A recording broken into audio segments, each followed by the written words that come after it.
Buenas tardes a todos los que nos acompañan el día de hoy, a nuestro ponente, el doctor Carlos.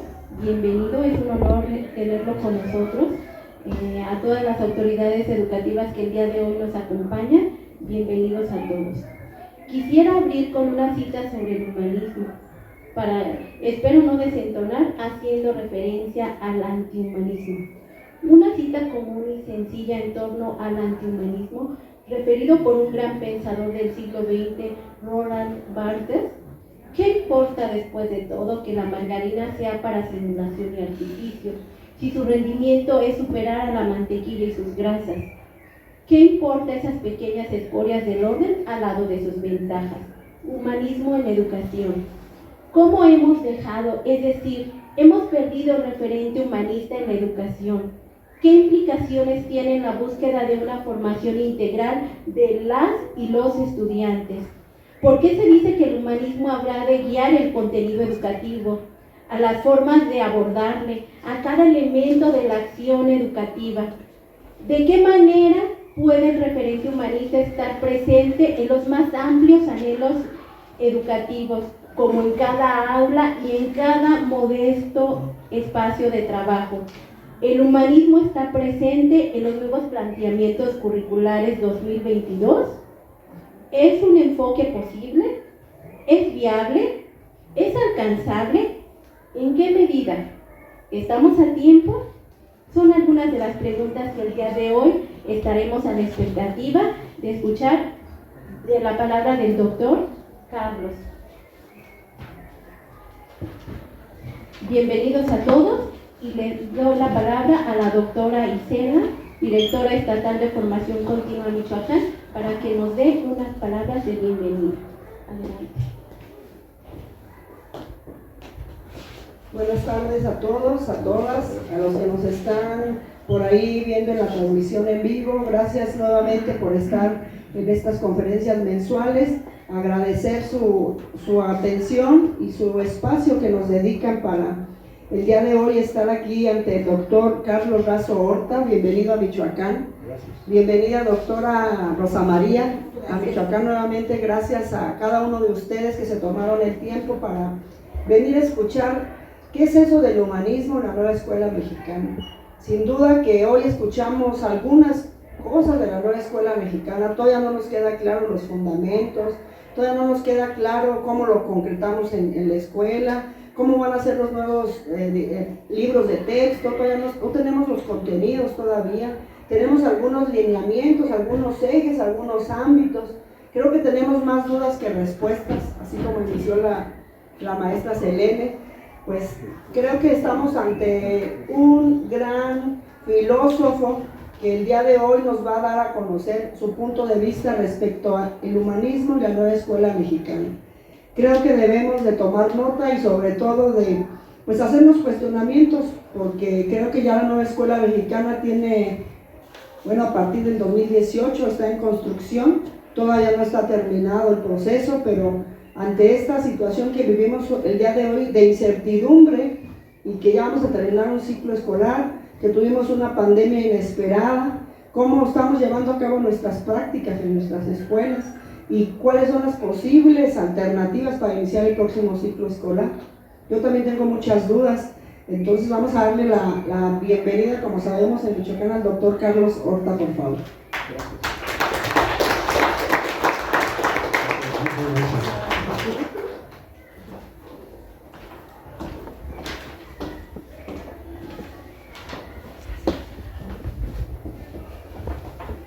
Bueno, quisiera hablar algo sobre el doctor Carlos Razo Horta. Estudió en la Escuela Superior de Ingeniería Mecánica y Eléctrica del Instituto Politécnico Nacional. Obtuvo el título de Ingeniero en Comunicaciones y Electrónica, con estudios en maestría en Física, en Ciencias, en Ingeniería Robótica, en Filosofía, en la Ciencia, en Educación y doctorado en Educación. Ha sido profesor investigador de tiempo completo en distintas universidades del país. Coordinó los talleres de la comunidad en la comunidad que vincularon a la universidad con distintos sectores sociales y de gobierno, y ha desarrollado el programa Proyecto de Nación, Nación de Proyectos, Mi Proyecto de Vida, una vida de proyectos, que han sido impartidos a distintos sectores de los gobiernos, a la Ciudad de México, Baja California, Chiapas, en gran parte del país y el extranjero como Guatemala y Cuba. Si bien cuando yo leí su currículum dije, es un currículum bastante interesante, una mezcla de estudios que me gustaría saber cómo vincular la ciencia con el humanismo, la robótica, la ingeniería, la electrónica, y cómo esto lo vincula con esta parte humana de la que hemos comentado que se ha perdido en gran medida, sobre todo en la educación. Pues, sin más por el momento, yo creo que estamos ansiosos de escuchar las palabras del doctor Carlos, y le cedo la palabra. Doctor, es un placer estar acompañándolo aquí en esta mesa con usted. Como le comentaba, no lo conocía, pero cuando empecé a investigar sobre usted, en mi cabeza se creó una gran expectativa sobre esta conferencia, y creo que para todos va a ser grato escucharlo. Es un placer estar aquí con usted. Tomaré nota y bueno, ya tengo varios planteamientos para usted. Adelante.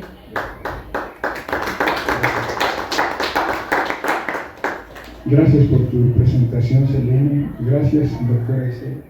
Muchas gracias.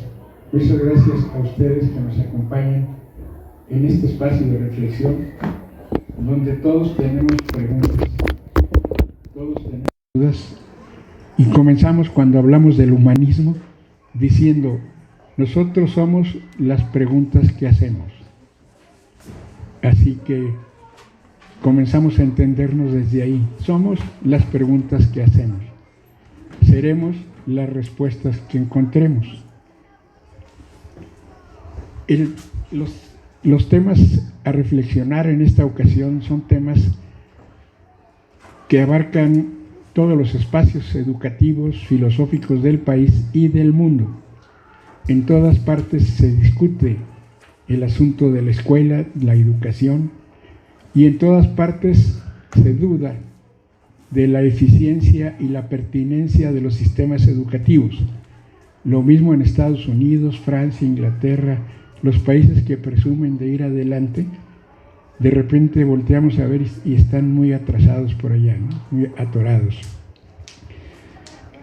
La nueva escuela mexicana, tierra fértil para el buen vivir, la felicidad y la nobleza de la espiritualidad humana y comunitaria.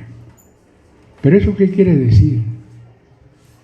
Tierra fértil, buen vivir, la felicidad, la nobleza de la espiritualidad humana y comunitaria. La escuela es uno de los sistemas de la sociedad para educar a los seres humanos. De todos los entes biológicos que conocemos en la Tierra, en el planeta Tierra, solamente los seres humanos se ocupan de la educación, educarse a sí mismos. No conocemos una universidad de elefantes, de jirafas, de tortugas, no se ocupan de eso.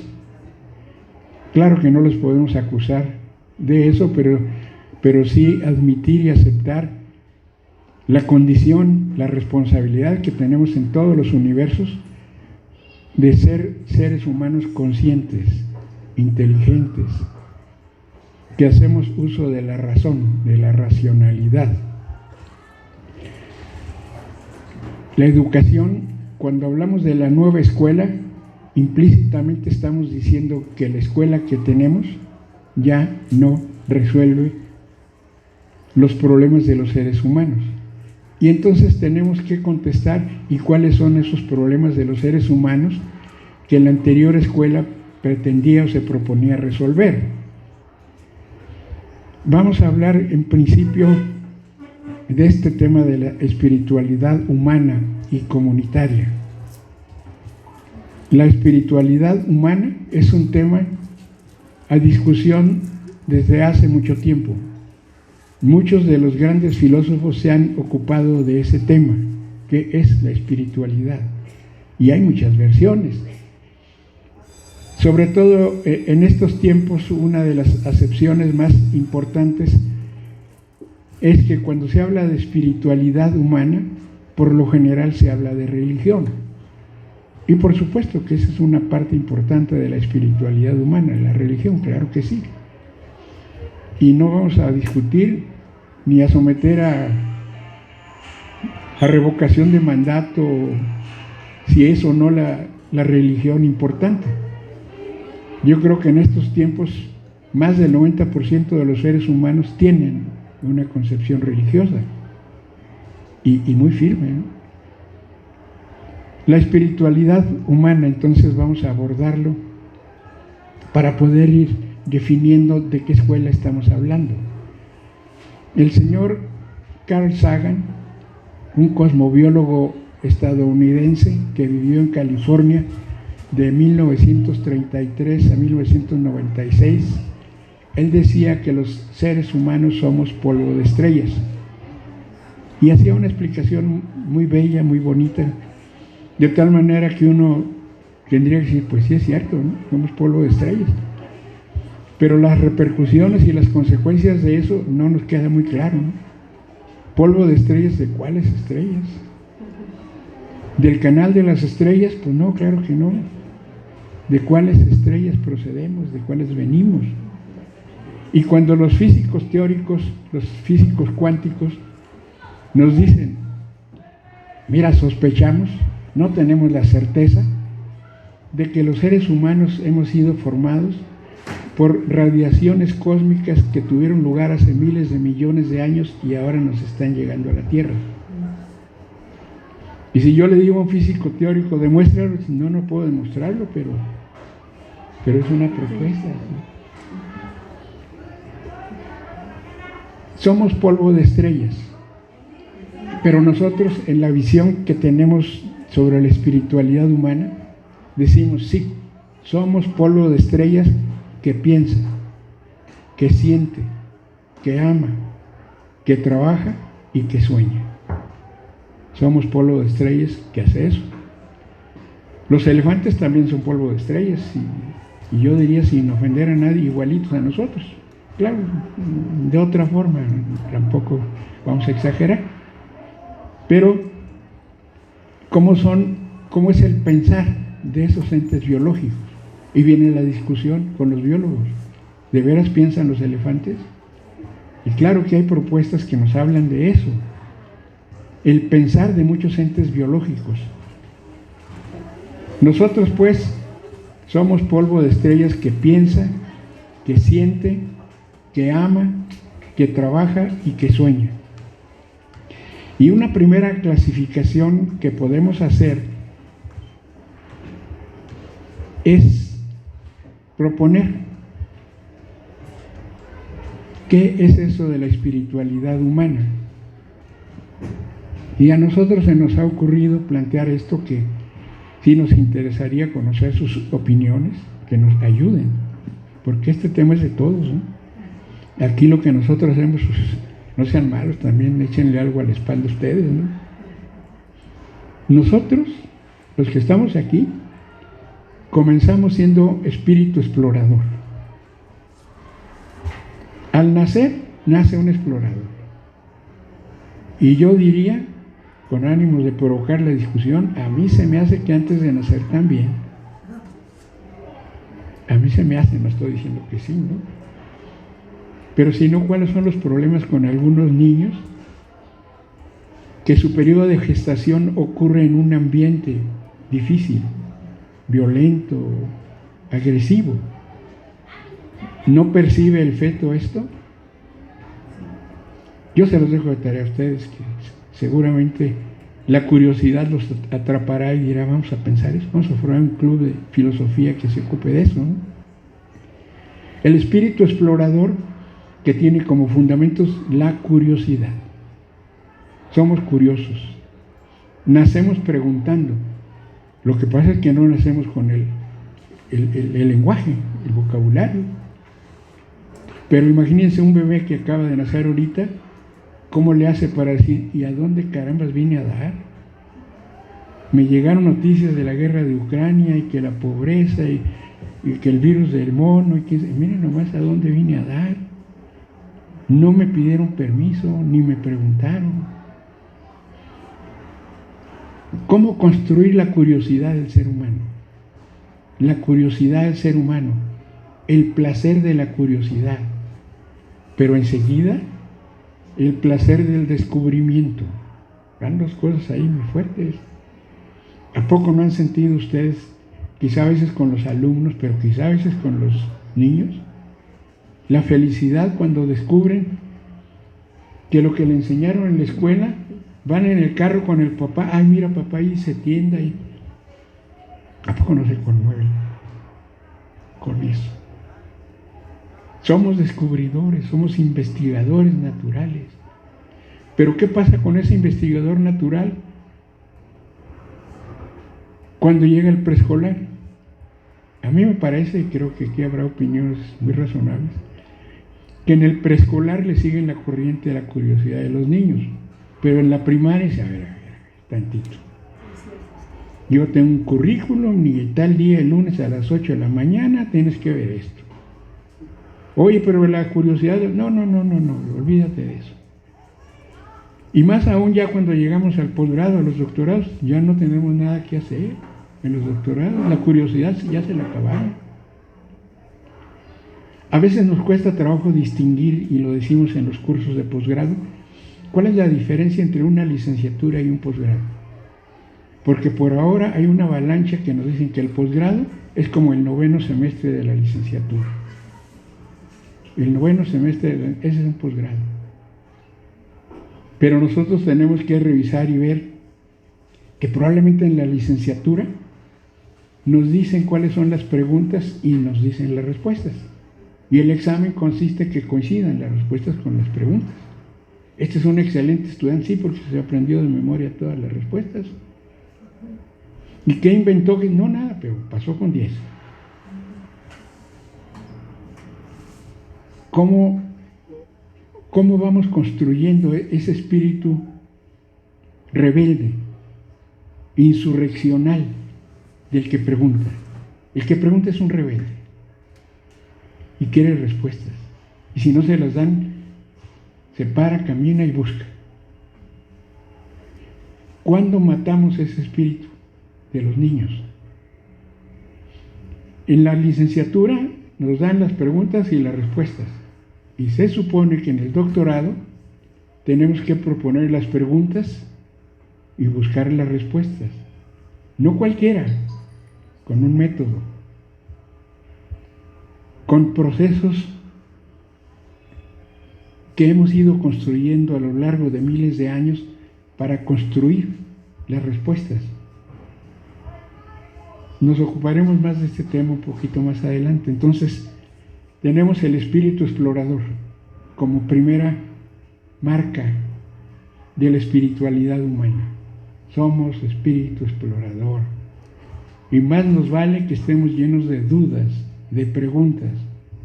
Porque entonces cuando hablamos del buen vivir, aquí en la presentación, el buen vivir es el hombre o la mujer que pregunta. Apaga la televisión, hace lo que hace y va a buscar las preguntas, las respuestas. Se mete a una maestría y puede pasar como algunos de nosotros. Nos metemos a una maestría y ahí lo confunden a uno más. ¿A dónde vine a dar? Dicen. Y luego les dice, recuerdo yo en mi primer año de ingeniería en una materia de física. Le pregunto al maestro de física,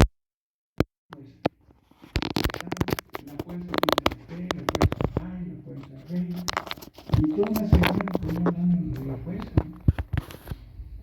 Y me atreví pues con miedito, ¿no? Oye, ¿qué es eso de la fuerza? Claro, mi amigo dice, pues la fuerza es esto, puso una flecha en el pizarrón. Esa es la fuerza. Gracias, maestro, ya quedé bastante confundido, así que a ver cuándo le encuentro la solución a esto, ¿no?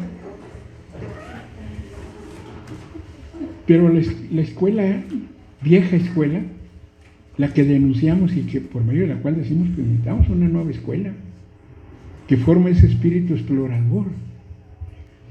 Ese espíritu explorador que se fundamenta en el pensamiento crítico, el pensamiento crítico, que es un pensamiento que nos permite dar cuenta del mundo que nos rodea.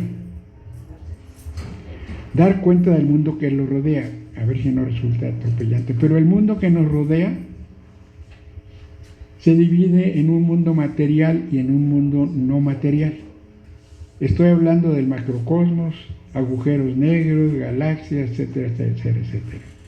Allá, en ese lugar allá, tenemos una parte material y una parte no material. La parte material son objetos tangibles de algún modo, y la parte no material son las relaciones entre todos esos cuerpos. La ciencia se ocupa de encontrar los procesos y las regularidades entre ellos. La ciencia no inventa nada. La ciencia se ocupa de lo que ya existe y ha existido de miles o millones de años. De eso se ocupa la ciencia.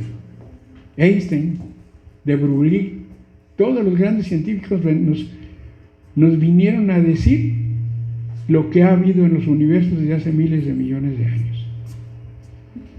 Eso hace la ciencia. Pero luego, aún en las universidades, confunden ciencia con tecnología.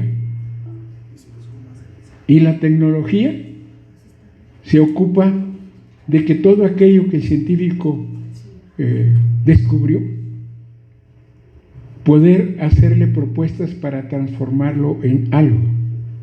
La tecnología no inventa nada.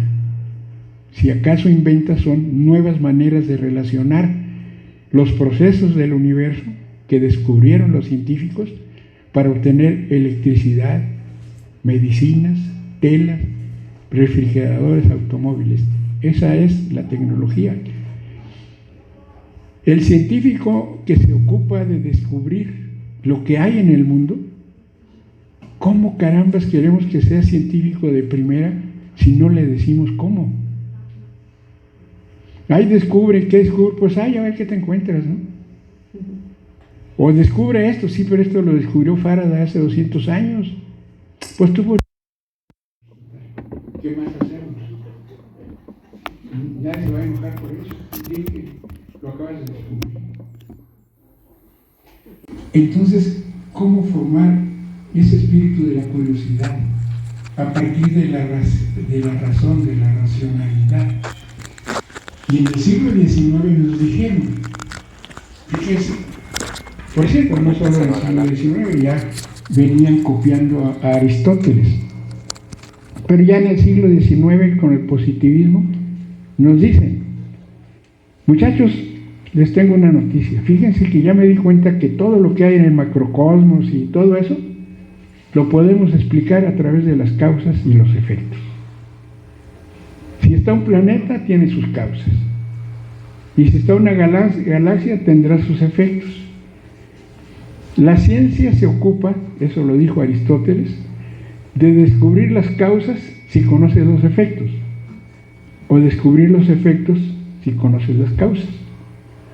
Y no me digan, la medicina actual así trabaja, ¿no? Me duele la cabeza y todo lo que puede pasar son los efectos. Y el médico saca un libro que dice, a ver, ya la cosa es esta, tómate estas pastillas, o te vamos a llevar al quirófano, no sé. Pero ven el mundo a través de las causas y los efectos. Pero en el siglo XIX, con el positivismo, aparecieron otros, podría decir Comte, Augusto Comte, donde decía, si Newton y todos esos grandes científicos descubrieron que todo lo que hay en los universos es un universo de causas y efectos, pues también vale para los seres humanos, ¿no? La antropología, la sociología, vamos a ver las causas y vamos a ver los efectos. Así nació la universidad del siglo XIX, la vieja escuela, sustentada en causas y efectos. ¿Quieres saber algo? Busca sus causas. Haz un proyecto de investigación para tesis, ve los efectos. Y en esas andamos. Es más, los protocolos que hay de los proyectos de investigación en las universidades, si no tienes eso claro, no te admiten la tesis. Va para atrás, ¿no? Es más, y hay protocolos muy rígidos para que te ajustes a las causas y los efectos. El pensamiento racional, la argumentación. La ciencia, pues no solo vale que dije que descubrí el átomo de hidrógeno. A ver, ahora pruébalo. Prueba que existe. Ponlo aquí en la mesa. No, es que es muy chico, no puedo. Pues entonces no existe, ¿no? Si no lo ves. Recuérdate que Santo Tomás dijo ver para creer. Si no está aquí el átomo de hidrógeno, no hay hidrógeno. La electricidad que comenzaba en el siglo XIX. A ver, ¿dónde ves la electricidad? ¿Quién de ustedes ha visto la electricidad? La hemos padecido alguna vez cuando en la familia nos quieren electrocutar por andar haciendo reparaciones audaces, ¿no?, en la casa. Pero nadie ha visto la electricidad. Entonces hay un mundo no visible, no tangible. ¿Cómo la ciencia se va a ocupar de todos esos procesos? Cuando probar y comprobar, mostrar y demostrar, argumentar para mostrar la validez de la propuesta, la lógica. Y la ciencia tiene como sus herramientas valiosas eso. Lo que nosotros necesitamos, la nueva escuela, la nueva universidad. A ver, ¿qué vamos a hacer ahora para decirle a los científicos? Fíjate que en el mundo no todos son causas y efectos. Las causas y los efectos son necesarias para entender el mundo, pero no son suficientes. No son suficientes. A ver, explícamelo más. Pues ahí te va. Nosotros hablábamos del macrocosmos y Newton y todos los demás. Decían, aquí están las leyes. Y somos tan maravillosos que con las matemáticas podemos adivinar que hay un planeta en tal lado sin haberlo visto.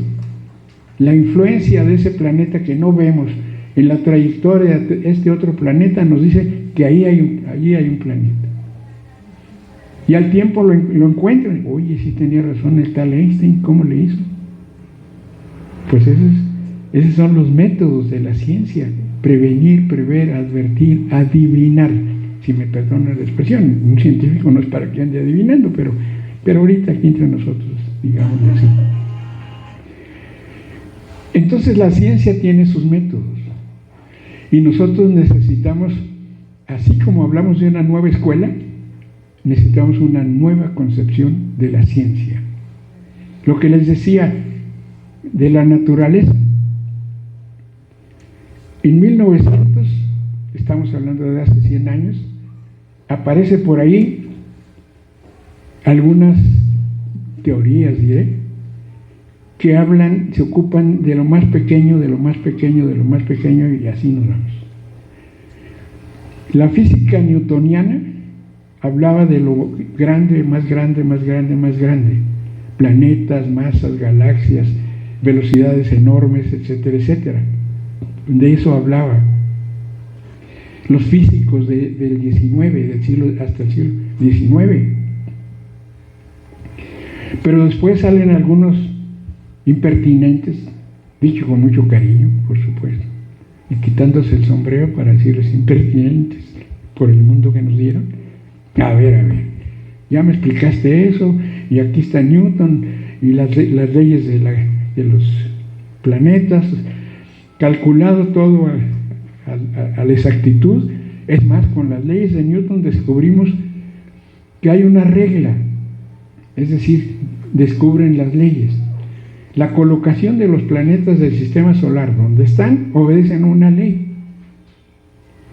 Y entonces uno dice, cuando tomaba esos cursos, a ver, quiere decir que aquí aplicas la fórmula, voy a hacer broma, F igual a la masa por masa 1 por masa 2, dividido entre la distancia que lo separa al cuadrado. Sí, ¿y de qué me estás hablando? Pues que en el microcosmos, en el átomo, eso no funciona. ¿Cómo caramba? ¿Por qué no dijimos que eran leyes universales? Pues sí, son universales, pero no funcionan. No, más seriedad. No sabemos cómo. Y aquí me acuerdo de mis tiempos, aquellos que oía unos anuncios. Los que están aquí seguramente no se acuerdan, pero había un anuncio en televisión del Alka-Seltzer. No estoy haciendo propaganda por el Alka-Seltzer, pero Pero decía, nadie sabe cómo lo hace, pero lo hace. Entonces dije, los que hicieron este anuncio han de haber sido físicos teóricos, físicos cuánticos, porque lo mismo en el átomo, nadie sabe cómo lo hace, pero ahí está.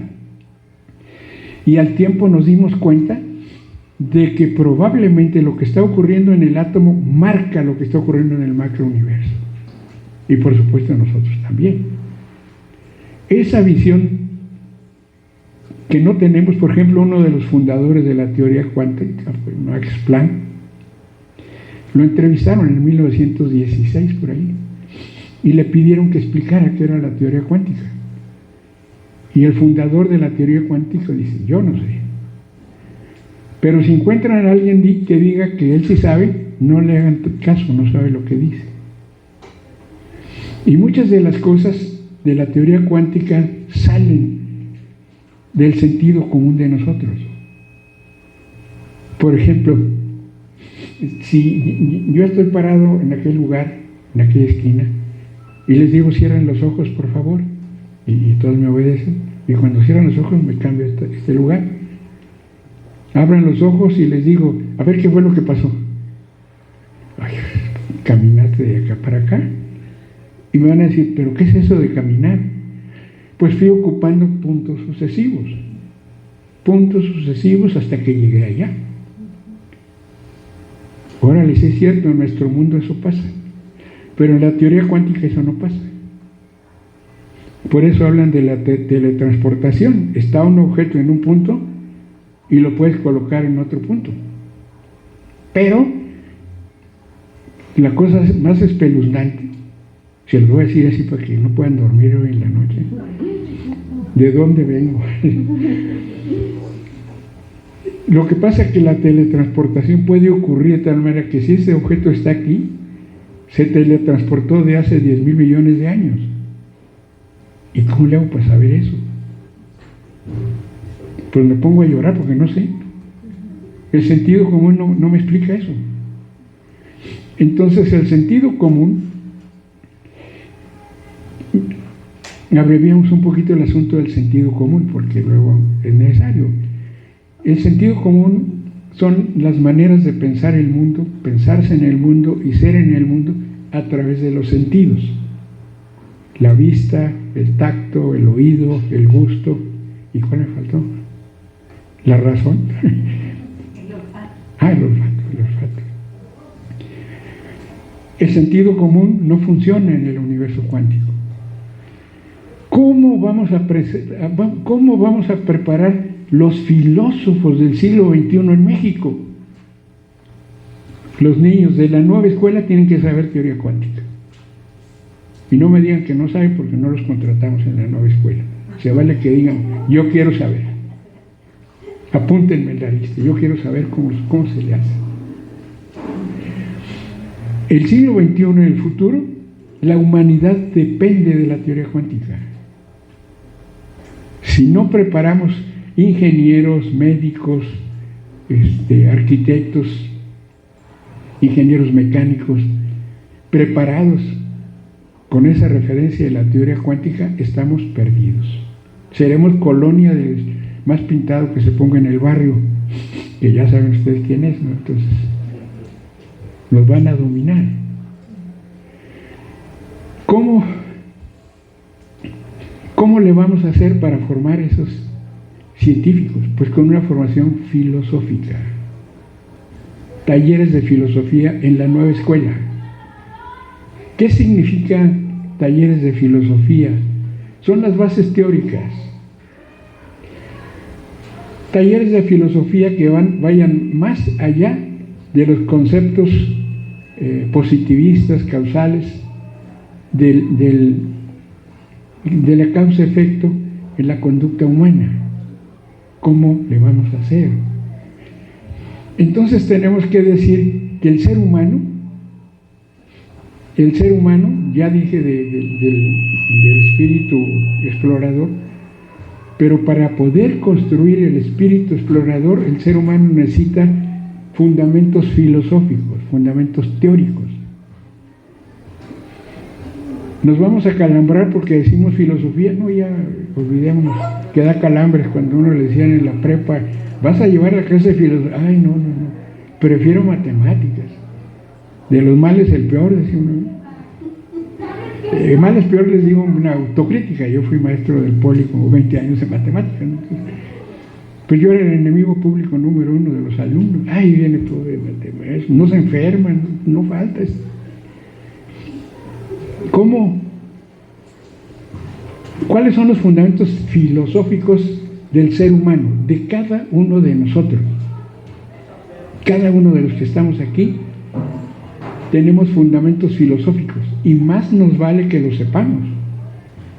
El primer punto de los fundamentos filosóficos es la epistemología.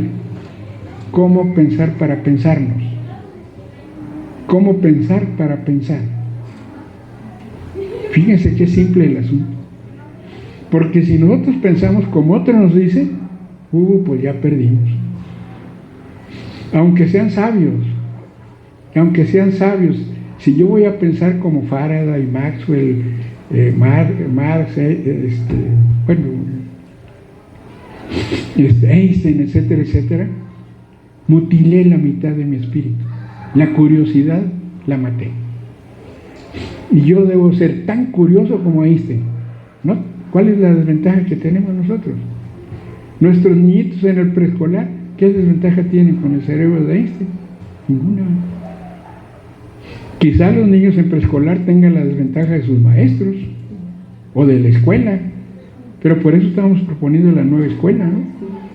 Para eso queremos la nueva escuela. Los fundamentos epistemológicos del ser humano.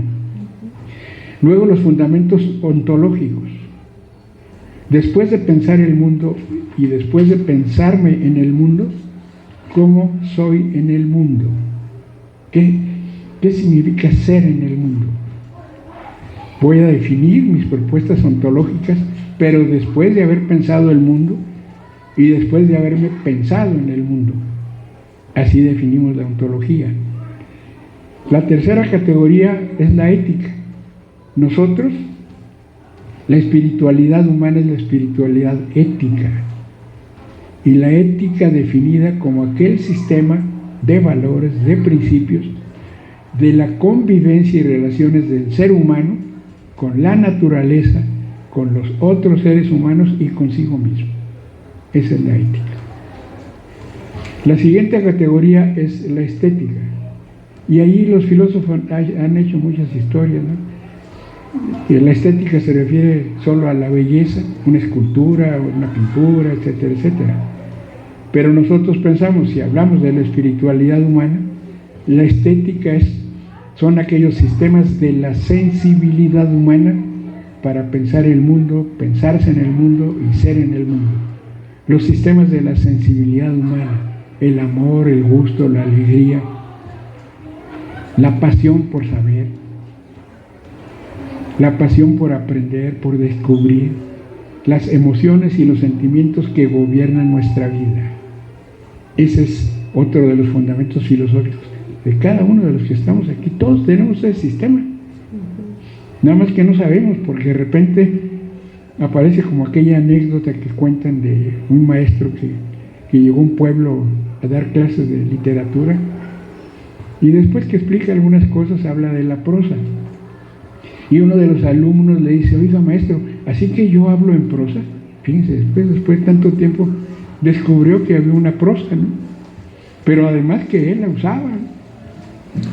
Entonces, la sensibilidad humana, todos los días lo hacemos. Todos los días vivimos en el amor, como aquí lo señalamos.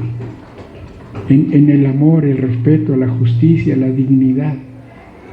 ¿Cómo pensar a los otros, pensarnos en los otros, si no hemos construido nuestro mundo de amor, de justicia, de alegría, de respeto, de dignidad? ¿Qué vamos a hacer? Pero a ver, ¿dónde se enseña eso?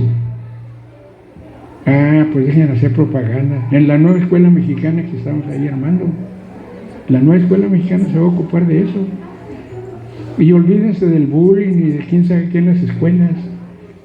Con los niños nosotros trabajamos desde esos criterios estéticos de la sensibilidad humana de los niños para convivir con los otros niños, con la naturaleza, que aprendan a cuidar las plantas, el agua, los animales domésticos, etcétera, etcétera, etcétera. La siguiente categoría, a ver cuál llevo, que se me olvidan luego. Ontológico, ético, estético. Hermenéutico. Hermenéutico. Los sistemas de la hermenéutica de nosotros. También los filósofos que uno busca por ahí se despachan con la cuchara grande, hablan y dicen, quién sabe qué. Entonces, tomando algunos filósofos que no eran exactamente filósofos, Dostoyevsky o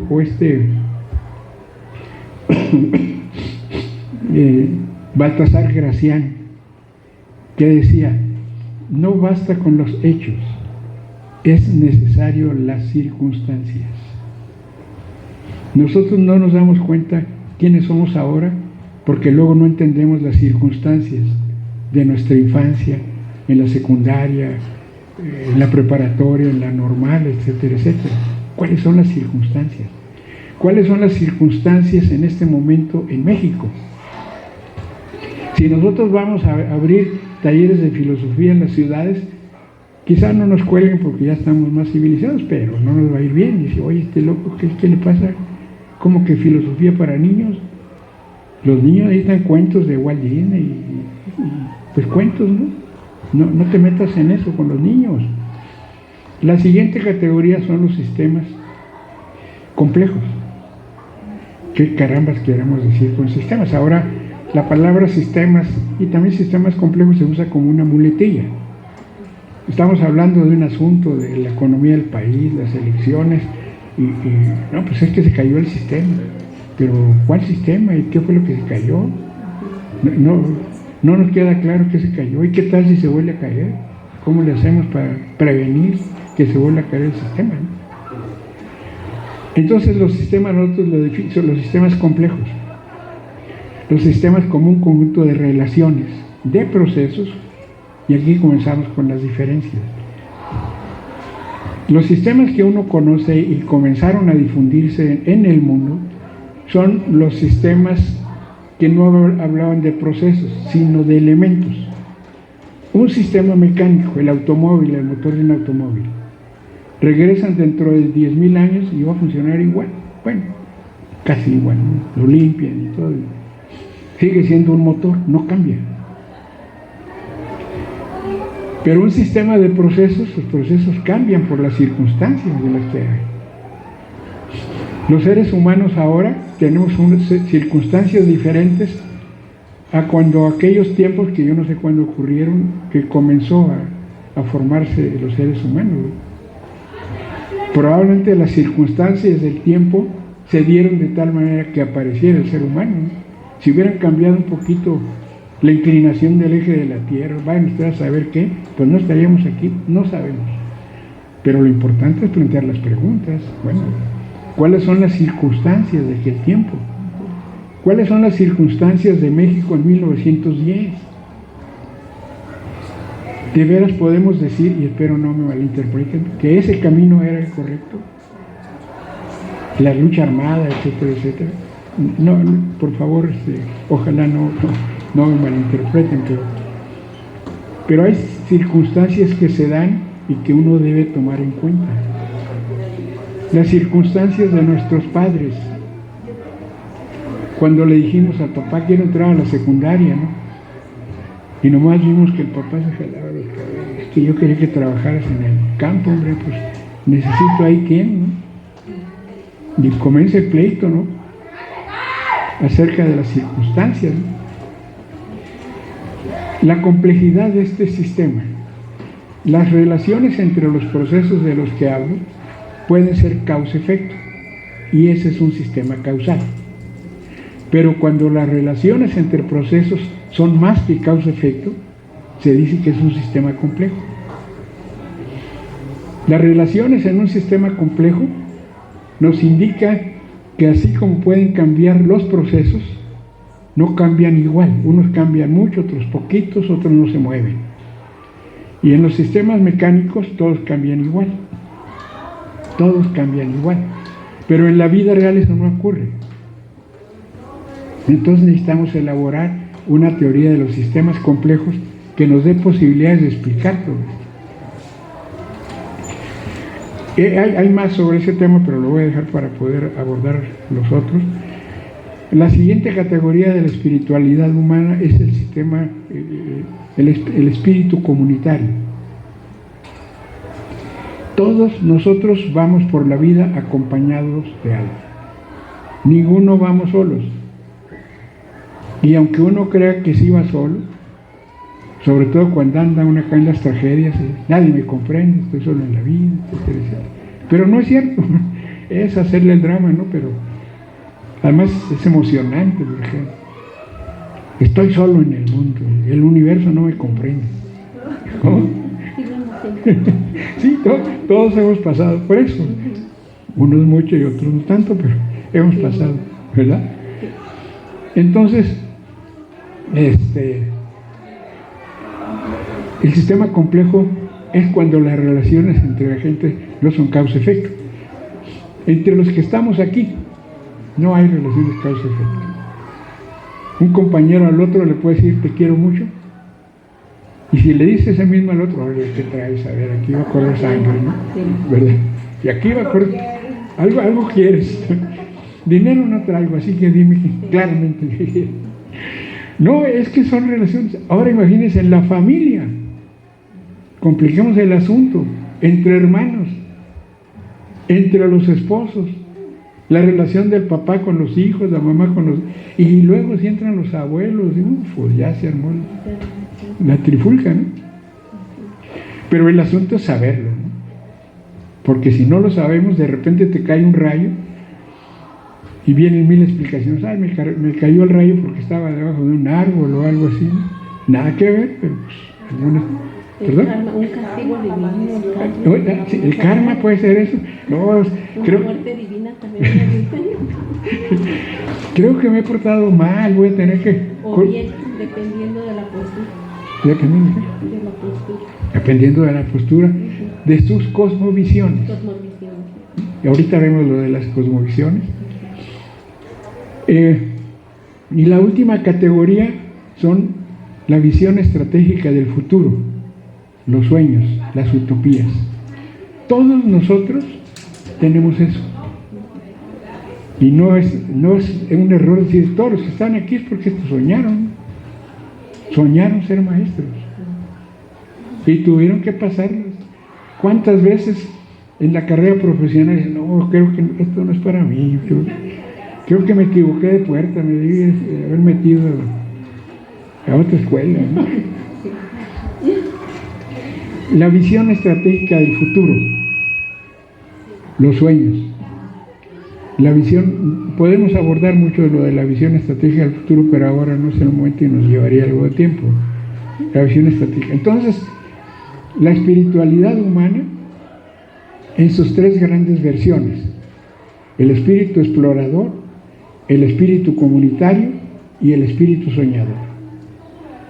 Y un cuarto que agregaría opcional. Espero que no me lo tomen a mal, pero una cuarta dimensión espiritual que es el Espíritu Santo.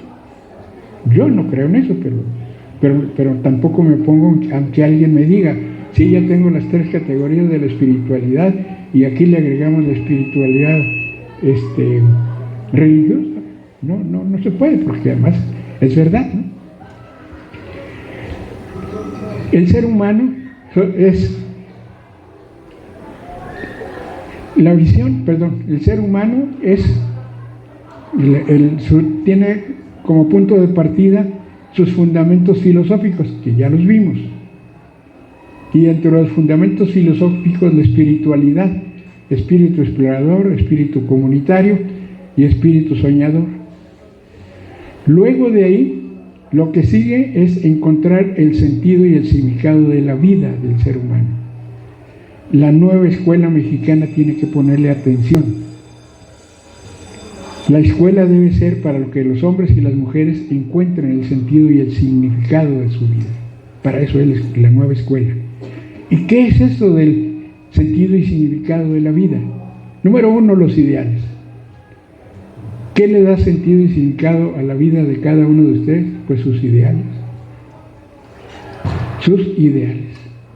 Y más les vale que los cultiven con cuidadito, que diga, pues esto ya no, ya ahora quiero ser luchador de lucha libre, pues eso lleva una vida muy emocionante. Bueno, ustedes saben qué se nos puede ocurrir.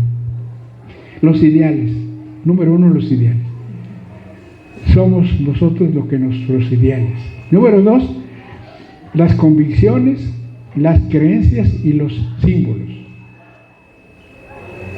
Somos las convicciones que tenemos, políticas, deportivas, religiosas, científicas, tecnológicas, artísticas, filosóficas, etc.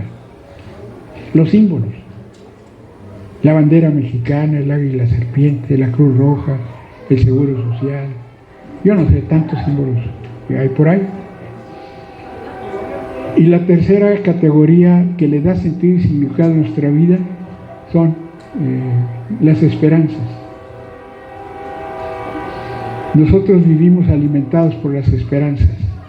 Esperanza terminar una carrera, esperanzas en tener un empleo como maestro, estudiar un posgrado, construir un vínculo con mis alumnos, con mi comunidad, con la familia. ¿Cuáles son nuestras esperanzas? Y eso nos define.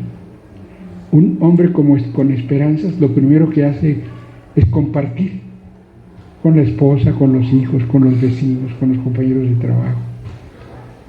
La siguiente categoría que le da sentido y significado a nuestra vida son los compromisos. Muy bien, ya vimos cuáles son nuestras esperanzas, ya las tenemos aquí en la lista. ¿Y ahora qué hacemos? ¿A qué nos comprometemos? Pues no sé, pero hay que comprometerse, levantarse a las 6 de la mañana, irse corriendo al trabajo, salir a las 12 e ir a la escuela, o al revés. ¿Cuáles son los compromisos que haces con la vida, con la naturaleza y contigo mismo? Los compromisos contigo mismo. La nueva escuela mexicana debe enseñar a que eso ocurra. La siguiente categoría de sentido y significado de la vida, y vamos en compromisos, los caminos, los paradigmas, los caminos del crecer. Hace rato no lo mencioné. Los seres humanos somos parte del universo material. Y como universo material es materia que deja de ser para llegar a ser algo. Nosotros no somos lo que éramos ayer. Y eso lo padece uno cuando se rasura, ¿no? Tengo que rasurarme, ayer me rasuré, pero otra vez, ¿no? Se resigna uno a la dialéctica, ¿no?, del cambio, ¿no? Los caminos del crecer. Los caminos del crecer del ser humano son primero el hacer para crecer y el crecer para hacer. 2, el saber para hacer y el hacer para saber. 3, el sentir. El sentir como que para saber. El sentir para sí, gracias. El sentir para saber y el saber para sentir. Tenemos que cultivar la sensibilidad, no se da gratis y ya. La sensibilidad para ver un cuadro, oír música, oír una canción. Ahorita que decía sensibilidad para ver un cuadro, les voy a contar una anécdota de una maestra de preescolar en la Ciudad de México. Nos contó una vez, era nuestra alumna en la maestría, que llevó a sus niños al Museo de Arte Moderno en México. Ya iba a la fila, ya ven cómo llevan a los niños, les enseñan. De repente la maestra voltea y ve a un niño que estaba como estatua delante de un cuadro. No, pues va la maestra por él, pero lo ve tan absorto que le pregunta y le dice, ¿qué sientes? Lo vio así, extasiado, como si él hubiera pintado el cuadro. Y el niño le contesta, siento cosquillitas en el suéter. A ver, explíquenme eso. ¿Cómo que se siente cosquillitas? ¿Ustedes han sentido cosquillitas en el suéter? Nos falta entonces la sensibilidad para poder sentir cosquillitas en el suéter, ¿no? El sentir, el crecer, ¿en cuál vamos a estar? Saber para sentir. Hacer, saber, sentir. Estar. Estar para saber y saber para estar. Y el estar para saber, estamos hablando de la hermenéutica, las circunstancias en que está el ser humano. El sentir, el tener bienes materiales y bienes no materiales, culturales o espirituales. El tener bienes materiales en nuestro tiempo, en nuestra civilización, como conviene poner atención en una frase que podemos decir, yo tengo dinero o el dinero me tiene a mí. Yo tengo una casa o la casa me tiene a mí. Yo tengo una esposa, ese no, pues, son mayoría de mujeres. Yo tengo una esposa o la esposa me tiene a mí, ¿no? Hay que dilucidar y aclarar eso en buenos términos. El tener y el soñar para saber y saber para soñar. No es lo mismo los sueños de un Albert Einstein que alguien que no fue a la escuela, no es lo mismo. Porque uno se la pasó la vida aprendiendo a soñar. Esa es la categoría 7, las paradojas o los caminos que le dan sentido y significado a la vida del ser humano, que deben estar en la nueva escuela mexicana. Las historias que le dan sentido a nuestra vida, sentido y significado. ¿A poco no nos gusta cuando alguien nos recuerda y nos dice, mira, cuando eras niño llegabas a la tienda de Don John y te daban 20 de dulces? Se siente como el gran personaje de la película, ¿no? Entonces,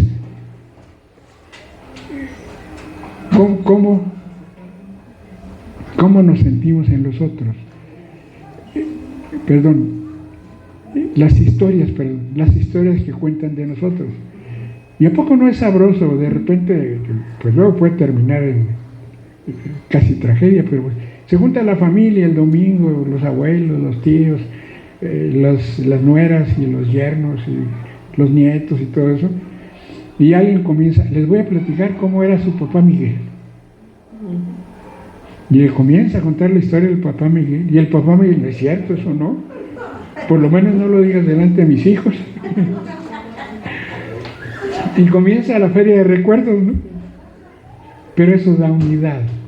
De todas maneras, como familia son expresiones de cariño. Mira, mi hermano se acuerda de tal cosa, tal ocasión, ¿no? La siguiente categoría es, ¿cuál vamos? Las trascendencias, los legados y los ejemplos. Todos los que estamos aquí hay un conjunto de trascendencias, de legados y ejemplos que nos han dejado. Estamos aquí sentados y aquí con nosotros están los abuelos, el tío, el maestro de quinto año. ¿Perdón? Están aquí con nosotros todos ellos. Trascienden en nosotros. Y de repente está uno oyendo alguna clase, me acuerdo del maestro fulano, una vez nos dijo tal cosa, etcétera, etcétera. Las trascendencias, legados y ejemplos. Pero la otra parte muy, muy importante es que hagan cuentas de las trascendencias, los legados y los ejemplos que dan ustedes cada día que llegan al aula. Los traen vigilados. El maestro trae desabrochados los zapatos. Todos están vigilados, ¿no? O el maestro, qué bien me explica las matemáticas o la historia. O la maestra, qué elegante, etcétera, ¿no? Hay esas trascendencias, legados y ejemplos. Sí. La siguiente categoría que le da sentido y significado a nuestra vida son las fortalezas. ¿Por qué somos fuertes? ¿Sabemos por qué somos fuertes? ¿Cuál es nuestra fortaleza? Somos fuertes por nuestros ideales, por nuestras convicciones, creencias, símbolos, por nuestras esperanzas, por nuestros compromisos, por nuestros caminos y paradigmas, por nuestras historias. ¿Qué es lo que nos hace fuertes? La siguiente, ¿cuáles son nuestras debilidades? ¿Cómo enfrentarnos a las debilidades? ¿Cómo vamos a enfrentarnos a esas debilidades que todos tenemos, ¿no? Si anda uno a dieta y pues mi debilidad es un panecito con mucho dulce, ¿no? ¿Cómo le hago? Voy a esperar que se descuiden y me lo como, ¿no? Para referirme a una historia de un personaje de Quino, el de Mafalda. ¿Cómo se llamaba el personaje? Felipito. Según la historia esa, va caminando por la banqueta y ve un bote de refresco o algo así y se dispone a darle una patada al bote. Y ya para llegar se detiene y dice, no, ya a mi edad ya no se ve bien que actúe como un niño, tengo que moderarme, ¿no? Y se va. De repente se regresa, va y le da una patada al bote y dice, ni modo, mis debilidades son más fuertes que yo. Entonces en la vida de nosotros hay muchas debilidades que son más fuertes que nosotros, ¿no? ¿Cómo le hacemos, no? La siguiente categoría son los riesgos, los peligros, las amenazas. Los riesgos, los peligros y las amenazas en la vida, ¿no? Que hay, seguro que sí, ¿no? Quizá no nos van a fusilar ni nada de eso, pero pues alguna otra cosa se les puede ocurrir a alguno. Y la siguiente categoría son las oportunidades. ¿Qué le da sentido y significado a la vida? ¿Cómo aprovechamos las oportunidades? ¿Cómo aprovechamos las oportunidades de construir las grandes hazañas de la vida? En la vida nosotros tenemos que proponernos las grandes hazañas. Para recordar el pensamiento del Quijote o de Miguel de Cervantes, que veo muy claro, no tengo de quién, pero entre ellos quedaba la cosa. Yo soy aquel para el que están reservados los grandes peligros, los grandes desafíos, los grandes retos, las grandes hazañas. Cuando nosotros trabajamos con los muchachos de secundaria, este es el lema de ustedes. Aquí están para hacer las grandes hazañas. Para hacer del montón mediocre, pues ya hay muchos aspirantes. Andamos buscando a los hombres y mujeres de las grandes hazañas. Eso es lo que le da sentido y significado a la vida. Entonces, este es un cuadro general de qué es lo que debe tener la nueva escuela mexicana, ocuparse de ese ser humano diferente, explorador, científico, comprometido con la ciencia, la tecnología, la filosofía, con las comunidades, con los sueños. La nueva escuela mexicana debe plantearse la idea de que este país, México, es un país de soñadores. Este es el lema. Necesitamos un país de soñadores. Bueno, para abreviar, aquí termino. Muchas gracias.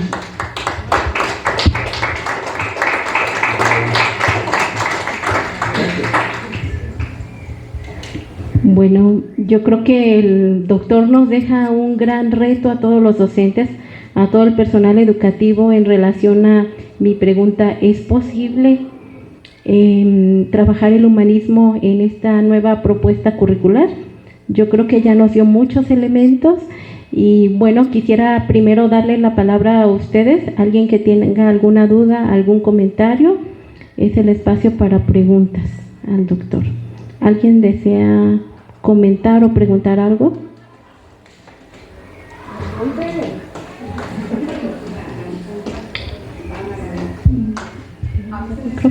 importante abordar la formación espiritual, porque yo he sido maestra de la Universidad Pedagógica y cuando vemos el desarrollo de la inteligencia, cuando vemos esa parte del desarrollo espiritual, como que dicen, ¿eso qué? O sea, eso no es ciencia, y descubres la importancia que tiene la espiritualidad desde el nacimiento, ¿no? Esa chispa de la vida que nos impulsa para aprovechar las oportunidades y que luego se tergiversa porque se piensa que es nada más una visión religiosa, y no es así, porque tiene que ver desde la música que se escucha, la literatura, hasta los pequeños nutrientes, la contemplación, o sea, varios aspectos que me dicen muy importantes en de meditación, de yoga, que bueno, todos estos aspectos es importantísimo adentrarse en ellos, porque algunas opiniones o algunas corrientes pedagógicas ya lo están haciendo, y en la educación pública como nos da temor, y para mí es muy bonito abordar todo esto de filosofía, todo esto. Me parece muy bonito que nos lo di a entender de esta manera. Muchas gracias. Le damos la palabra a la maestra, por favor. Hola, buenas tardes. Yo creo que el gran reto, porque todo en familia y todo es muy bonito, pero creo que lo más importante ahorita actualmente es conectar, porque con toda esta contrariedad entre los dispositivos electrónicos y todo que tal pareciera que tal vez todo el mundo está en otro momento, en otro estado. Lo importante es el estar aquí, en el ahora, y conectar entre nosotros como seres humanos, porque la espiritualidad no es otra cosa que es conectar. La óptica, cómo nos pensamos, porque hoy pensamos que estamos más conectados entre los seres humanos por las tecnologías, pero es falso, estamos más desconectados. Cuando usted dice de los relatos, de cuando hablan de la familia, hoy las familias van y cada quien está con su celular en la mano, no hablan. Entonces tenemos que cambiar un paradigma de vida para vivir realmente, no para, pues, lo que usted dijo, para hacer lo que otros nos han impuesto como formas de vida. Entonces, ¿cómo hacer para que los maestros que están en esas comunidades tan alejadas puedan tener esta visión de vivirse y de formar a sus alumnos? Porque a mí me formaron con la tecnología educativa por objetivo, o sea, soy una mezcolanza de muchas formas pedagógicas. Pero pensarse en este momento en un mundo en crisis, casi estamos al borde de la extinción humana si no se da una guerra nuclear en estos días por los locos de los ideales de la OTAN y la Unión Rusa y otros, y el mundo de las guerras. ¿Cómo hacemos para pensar esa nueva educación, esa nueva escuela? Pero, y lo otro, cuando los maestros seguimos pidiendo que nos den una malla curricular, que nos digan qué contenidos, o sea, desde ahí empezamos mal, porque hay contenidos en la naturaleza y en la vida diaria. Y entonces, ¿cómo hacemos para, bueno, tenemos que jubilar a todos los supervisores de jefes de sector que tienen ya muchos años? Yo ya me jubilé, son los mismos, y eran mis maestros, algunos de ellos de la secundaria, y que te piden que sigas el plan y programa a pie juntillas. Hay que jubilarlos. Y entonces empezar con una nueva formación en la que nos pensemos como seres humanos en el mundo que vivimos, en que pensamos, en que queremos. Y como dijo usted de Carl Sagan, no somos polvo de estrellas, y usted agregó con la espiritualidad y con unas formas de conciencia. Entonces, tenemos que romper ese paradigma, esos paradigmas de aislamiento y de cumplir objetivos para plantearnos pensamientos de formas holísticas de aprendizaje y para vivir y convivir con otros y consigo mismo. Y en la espiritualidad, desmontar esa idea de que tiene que ser lo religioso, lo dogmático. Las religiones han matado más seres humanos que las pestes. Entonces tenemos que ir a la cuestión espiritual del ser humano, que está presente desde los tiempos más antiguos, desde la prehistoria. Gracias. Gracias. Yo voy en esa reflexión de ser crítico, no criticón, ¿verdad? Pero sobre todo la situación que nos hablaba en su momento de lo que es el bebé, del descubrimiento, de la curiosidad y de esa parte. Y cómo cuando entran las normas, por decirlo, de la escuela, se van fregando. Pero si a esto le agregamos los fundamentos filosóficos, yo quisiera tener como la varita mágica de la epistemología.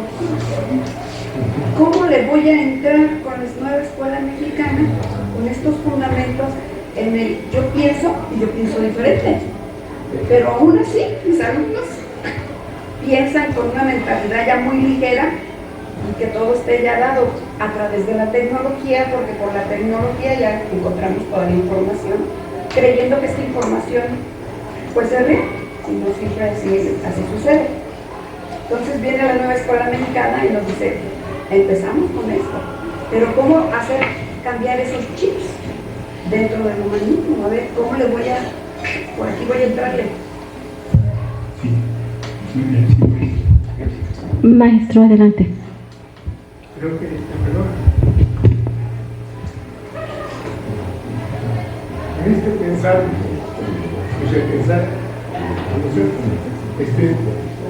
permítame, ustedes somos, yo ni siquiera en el Estado de México. Entonces, están hablando de que cómo pensamos que pensamos en educación. De acá, venimos, ¿no? Desde la comunidad. Entonces, desde la comunidad visualizamos cosas diferentes. Y de repente tomamos en cuenta a quienes somos comunes, ¿verdad? A la comunidad, al pueblo, a la sociedad, ¿verdad? Es por eso que una república se refiere a reivindicar a las comunidades indígenas desde la comunalidad. Dice el efecto desde cuando los saberes propios se vuelven trascendentales, se convierten en un contenido educativo. Vamos a vincular el contenido educativo desde las comunidades para que se haga latente y presente en los saberes comunitarios y que se haga latente en los planes y programas de estudio. No nada más de palabra. ¿Verdad? Entonces, hablamos de gentes normales, que hablamos de ser gentes coherentes, pero no tomamos en cuenta a la comunidad. Entonces, si vamos desde la comunidad, entonces podemos rescatar lo que podemos hacer desde como nosotros como seres comunes, desde la comunidad, desde el pueblo, desde la familia, desde la escuela, y para poder llegar a seres comunes. La comunidad. Gracias. ¿Quiere comentar algo? Sí. De repente, bueno, nos han formado tan positivistamente que estamos esperando que ya tener los libros de texto, tener los programas y tener los contenidos y ya los objetivos definidos. Es por eso que estamos como en la incertidumbre, porque tenemos ya los programas y estamos ya criticando a la nueva escuela mexicana porque decimos, pero ¿dónde? ¿Por dónde empiezo? Creo que hoy tenemos la gran posibilidad de crear y de partir, como dice el profe, desde nuestra comunidad y desde nuestra cosmovisión, y respetar la cosmovisión de los niños, de las comunidades. Por eso habla la Escuela Nueva Mexicana de lo humano a lo comunitario. Creo que ese es uno de los ámbitos más interesantes y que hoy tendríamos que explorar. O sea, ¿qué es eso de lo humano? Pues es respetar esa curiosidad con la que el niño llega a la escuela, es no mutilar esa curiosidad, y es tener muchas posibilidades de crearles ambientes para que ellos aprendan. Es más, ellos ya vienen con conocimientos previos de su comunidad. Si a mí le preguntamos del sistema solar, el niño nos habla del sistema solar, lo que él sabe, pero nos habla. Entonces creo que hoy tenemos esa gran oportunidad de repensarnos a nosotros mismos, si somos sujetos para crear condiciones para el aprendizaje, si somos sujetos para transformar nuestras escuelas, y si vamos a formar sujetos para un nuevo sistema. Si es cierto lo que dice el maestro Paco, o sea, ese es un nuevo paradigma, y tenemos esa posibilidad los que ya pasamos por 5 o 6 reformas educativas, de poder plantear alternativas de educación desde nuestras comunidades, desde nuestras escuelas. Y retomo también algunas palabras de Teresita Garduño, que decía, no pueden esperar un sistema homogéneo en este momento, sino muchos proyectos, un proyecto por escuela. Creo que eso es lo que tenemos que pensar y pensarnos allá, no nosotros como el que transmite y reproduce los programas y el sistema educativo y cultural, sino quien va a transformar esas condiciones de injusticia que hemos reproducido en nuestras prácticas, ¿no? Entonces, desde ser director, supervisor, jefe de enseñanza, jefe del sector, o sea, cómo empezamos a transformar esas relaciones con nuestros compañeros, ¿no? Entonces, me veo yo como ese paradigma de la otredad y de la alteridad, que nos permita pasar a los otros, pensar en los otros, y también nosotros, pero pensar primero en nosotros. Gracias, felicidades, doctor. Gracias. Bueno, yo también quiero comentar algo, doctor. Ya aquí, ya habíamos comentado antes de comenzar esta grandiosa conferencia. Me encantó, quiero rescatar algunos aspectos de su conferencia. Creo que estuve tomando nota de casi todo. Era un mundo de información que quería que en mi cabeza se quedara todo lo que usted estaba diciendo. Muchas felicidades de antemano, pero me encantó los siguientes aspectos que quiero rescatar. ¿Cómo vamos a construir un espíritu explorador en los niños? Yo creo que eso es de suma importancia, que los niños formen ese espíritu comunitario, explorador, que quieran conocer el mundo que les rodea, que tengan deseos de aprender, que tengan inquietudes, que generen dudas, que los lleven a buscar respuestas, que los lleven a buscar otras formas de vida. Decíamos, quien tiene educación tiene otras formas de repensarse, otras maneras de proyectarse en la vida, tiene nuevos proyectos, se le generan nuevas oportunidades. Me gustó mucho de construir ese espíritu explorador en los niños, y el hecho de que construir este espíritu explorador tiene que ver con metodologías activas, participativas y comunitarias. No con cualquier metodología se puede crear este espíritu explorador en los niños. Me gusta también resaltar esta parte de que el niño desee conocer el mundo que le rodea. Cada niño tendrá su propia inquietud, su propia visión, su propia necesidad de aprender y su propio ritmo. No todos aprenden al mismo tiempo y no todos quieren saber lo mismo. Me gustó mucho escuchar de usted también que la nueva escuela mexicana busca encontrar sentido y significado a la vida. Va mucho más allá de la escuela, tiene que ver con la vida, cómo desde la escuela los niños van construyendo ese sentido de vida. Y habló de ideales, habló de convicciones, de creencias, de símbolos, de las esperanzas. Yo creo que es algo que nos mantiene vivos y que nunca debemos perder. Habló de compromiso, que eso es algo muy importante, estar comprometidos con lo que hacemos. Yo creo que si no hay compromiso, no hay aprendizaje, no se puede construir nada. Habló de caminos y paradigmas, que cada uno de nosotros tenemos que crear nuestro propio paradigma, nuestra propia manera de pensar, y eso tiene que ver con el docente, que no quiera que los niños aprendan lo que él quiere que aprendan al ritmo que él quiere que aprendan lo que él quiere que aprendan y en la medida que él quiera que aprendan. Van a aprender hasta aquí y no pueden saber más hasta solo lo que yo diga. Yo creo que eso ya no cabe en la nueva escuela que necesitamos. Necesitamos una escuela diferente, que cada niño pueda construir su propio paradigma, su propia forma de ver el mundo y de pensarlo. Habló de trascendencia, legados y ejemplos. Es algo muy importante en esta nueva escuela que necesitamos. Yo creo que algo que tenemos que considerar importante, pues es la trascendencia, el ejemplo, el qué queremos dejar para estas nuevas generaciones. Queremos niños que piensen, niños que tengan visión desde niños, proyectos de vida. Retomo proyectos de vida cuando lo leí en su currículum. Las fortalezas, yo creo que siempre hay algo que nos hace fuerte y el docente también tiene que ir caminando y acompañando este proceso de aprendizaje de los niños, porque eso les da seguridad. y les ayuda a construir, a generar dudas, a construir pensamiento, a construir conocimiento para generar pensamiento. Las debilidades, bueno, pues yo creo que todos tenemos debilidades, pero es importante conocerlas y decir, bueno, tengo esta debilidad, pero bueno, parto de aquí para ser mejor.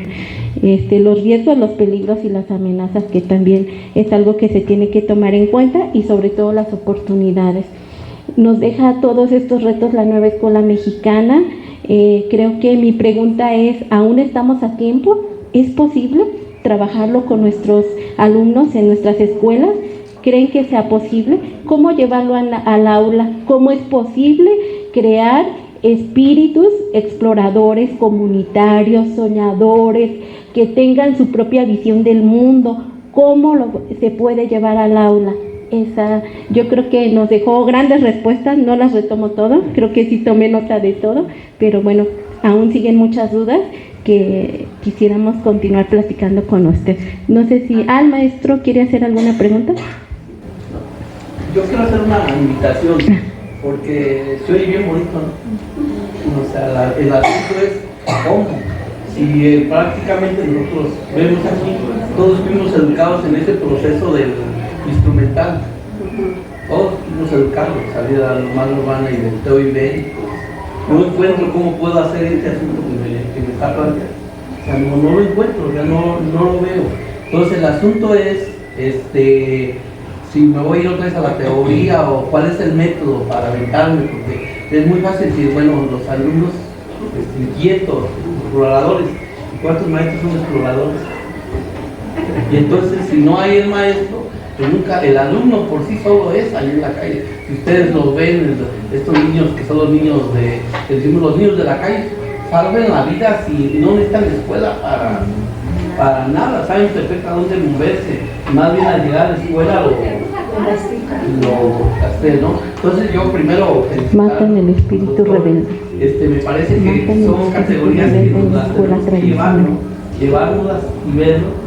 Lo que sí tenemos que entender es que la nueva escuela mexicana es un paradigma que rompe con todo lo que ya existía, y que los que fuimos educados prácticamente con esto tenemos 5 modelos en el país, muy marcados, desde aquel modelo de Vasconcelos, desde la escuela del modelo socialista, hasta este que es un paradigma que se va a construir, que yo creo que la única manera es empezar haciendo colectivo, atrevernos a hacerlo, pues ya, y en el camino vamos investigando qué sale. Ya creo que ya hay pistas muy concretas, y entonces hay pistas que yo le invito a los compañeros de formación, a doctor Isela y a tu equipo, bueno, pues que nos inviten, ¿no? Porque no se va a poder hacer ninguna transformación si no hay un ejercicio de desaprender.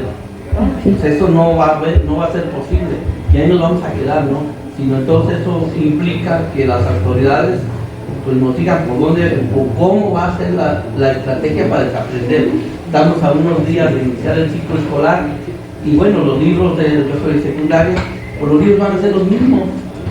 O sea, los libros de secundaria del siguiente ciclo van a ser exactamente los libros. Entonces, ¿de qué estamos hablando? Y para el próximo ciclo escolar 2023-24, les aseguro que van a ser los mismos libros. Y entonces vamos a correr un riesgo grande, que cuando termine este sexenio va a pasar lo mismo que cuando terminó el de Peña Nieto. Acuérdense, cuando terminó Peña Nieto, terminó con la propuesta curricular, y ¿qué pasó a los meses?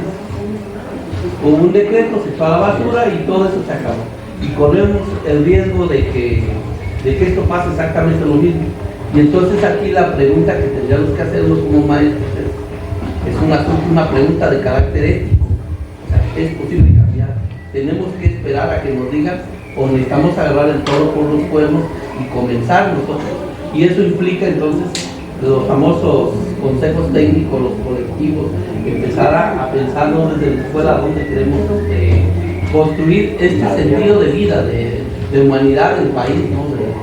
En estos momentos que estamos teniendo. Entonces, perdón por la reflexión, pero me parece que el doctor nos deja a ustedes una serie de horizontes ahí como flechas, de líneas donde está, y que nos toca a nosotros retomarlo pero que también le toca aquí a los compañeros que dirigen esta área de formación ver pedagógicamente cómo nos vamos a reflexionar. Como esa pregunta, a ver, yo quiero que el niño sea explorador, pero ¿cómo se hace eso? Y que entonces el maestro, ¿qué características tiene que tener ese maestro que va a hacer hoy una formación desde la exploración? Y de dónde me tengo que alejar y a dónde me tengo que acercar. Así que yo creo que nos vamos con más dudas, preguntas, pero que ese es el aprendizaje, que un aprendizaje muy importante. Y otra, recomendación, acaba de haber una conferencia en nivel de preescolar, me parece muy importante que las puedan subir ustedes a una plataforma, porque ya se habló de política y me parece muy importante lo que planteó la compañera en estos términos y se complementa con esta visión más concreta de filosofía. Me imagino que tiene la de Teresita Garduño, que fue una conferencia de pedagogía bastante, ya tenemos pedagogía, política, filosofía, como para ir haciendo un mapa completo de las universidades. Gracias. Me gustaría comentar algo más que, bueno, me llevo de tarea así como para pensar y repensar y replantear. ¿Qué necesita la nueva escuela mexicana? Talleres de filosofía que vayan más allá de la causa-efecto, talleres que vayan más hacia procesos, porque cuando trabajamos con talleres de causa-efecto todos actúan de la misma manera, es el mismo resultado. Cuando trabajamos con procesos son diferentes y distintos los ritmos, los productos y los aprendizajes, los procesos. Eso me llevo. También el hecho de cuando despertamos nuestros alumnos la curiosidad, el descubrimiento y las inquietudes, junto con ello también despertamos el placer del descubrimiento, que el niño se dé cuenta que aprendió algo. Y eso me ha tocado verlo cuando tenía grupo que tenía primer año. Un niño le dijo a otro niño, ¿adivina qué? Y dice, ¿qué? Yo descubrí en mi casa que ya sé leer.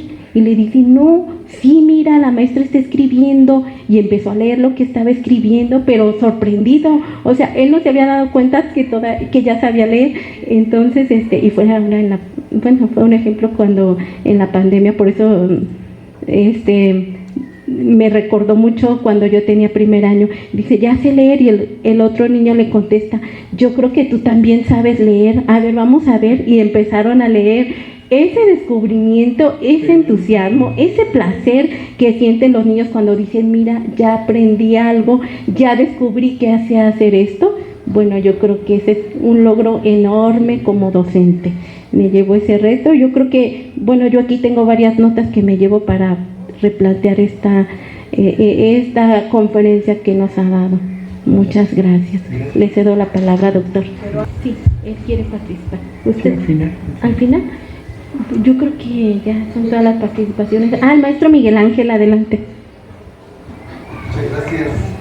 Creo que este día, con las reflexiones que llevamos en este momento, son tan importantes para los que están presentes y los que nos han escuchado. Pero tan importante es reconocer que todos los cambios que se establecen no se establecen en la educación. El cambio que se establece en la educación se establece, como acaba de decir, en la base, y se establece con los docentes, se establece con el compromiso de cambio, se establece con la relación interpersonal, con el conocimiento de uno mismo y lo que pueden hacer otras personas para apoyar a otros compañeros. Desde ahí observo esta reflexión que nos hace usted con estos fundamentos filosóficos que, si bien todos, como dijo usted, los tenemos, probablemente muchos los tengamos escondidos porque no sabemos cómo se llaman en el sentido del nombre.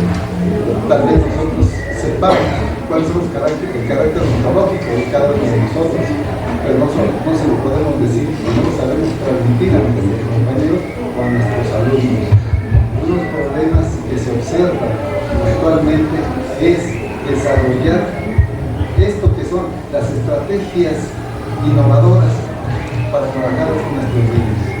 ¿Qué podemos hacer en las localidades para que nuestros alumnos de todas las localidades ya sea de menos de 100 habitantes o más, significa que aquí en esta escuela se reconozca que existe una posibilidad distinta de que los alumnos reflexionen sobre su práctica de aprendizaje.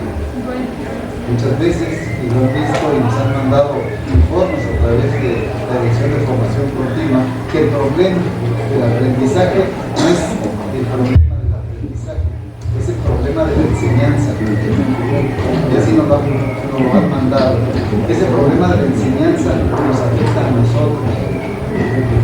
Es en este momento, el momento de la reflexión, reconocernos como docentes que podemos establecer una ruta de análisis crítico acerca de la nueva escuela mexicana. ¿Qué podemos hacer? ¿Hasta dónde podemos mejorar ese elemento? ¿Y cómo podemos mejorar nuestras prácticas con nuestros alumnos?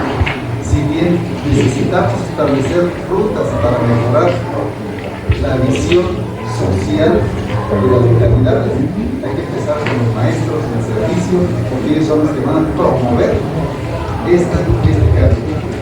Creo que es importante lo que acaba de mencionar, pero también es importante llevarnos todos la reflexión interna y después decir qué se puede hacer todo esto con nuestros alumnos. Muchas gracias por la participación, por la reflexión que les llevaba de dar y el compromiso que nos llevamos todos nosotros al estar aquí. Compromiso de decir que es posible mejorar la educación de los niños. Muchas gracias.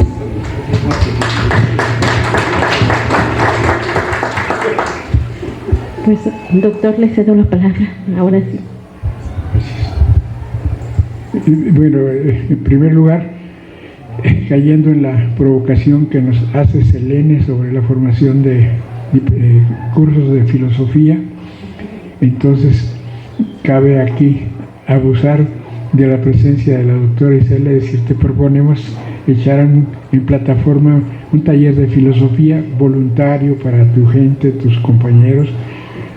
Puede ser 5 personas, 10, 500, no tenemos tantas posibilidades, pero podemos comenzar de a poquitos e ir sembrando las semillas, que se diga que en esta dependencia aquí está la inteligencia docente en pie de lucha, en rebeldía, y en insurrección.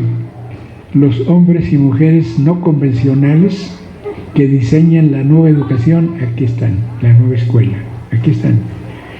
¿Cómo podemos decir que un hombre o una mujer no convencionales? Pues son aquellos que piensan lo que otros no piensan, sienten lo que otros no sienten, ven lo que otros no ven, hacen lo que otros no hacen y viven de una manera diferente, comprometidos, enamorados, el amor por la educación, el amor por los niños y el amor por este país. Somos constructores, no solo de las nuevas utopías de la educación, somos constructores, pioneros de la nueva República Mexicana, la República de las utopías y las utopías de la República. Si no lo hacemos nosotros, yo no veo quién. Así que aquí la provocación se toma y decimos, Isela, ¿qué tal si comenzamos con un seminario? De veras no obligatorio 5 o 10 personas, tampoco pensar en... ¿No? Ah, pues mira, ya están. Bueno, pues qué bueno. Quiero agradecer la atención de ustedes, las reflexiones de ustedes, que me dejan tareas, ¿no? Mira lo que dijeron los maestros. Ah, caray, tengo que poner atención y revisar algunas cosas. Así que quiero agradecerles que se tomen la molestia de opinar y de ayudarnos. Muchas gracias. Gracias, Isela.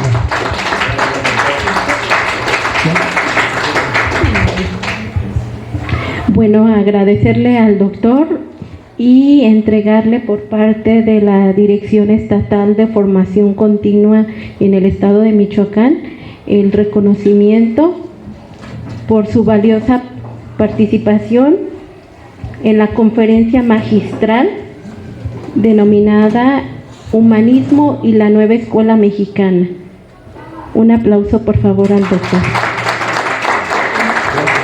Muchas gracias. Agradecer también a todos los que están en línea, que nos siguieron en la plataforma, en Meet. Muchas gracias.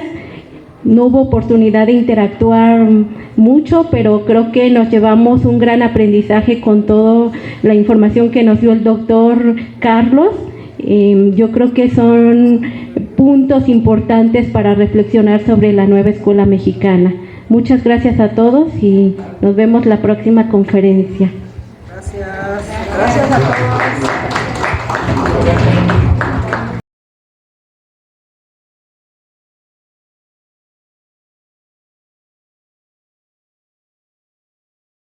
Gobierno de Michoacán. Honestidad y trabajo.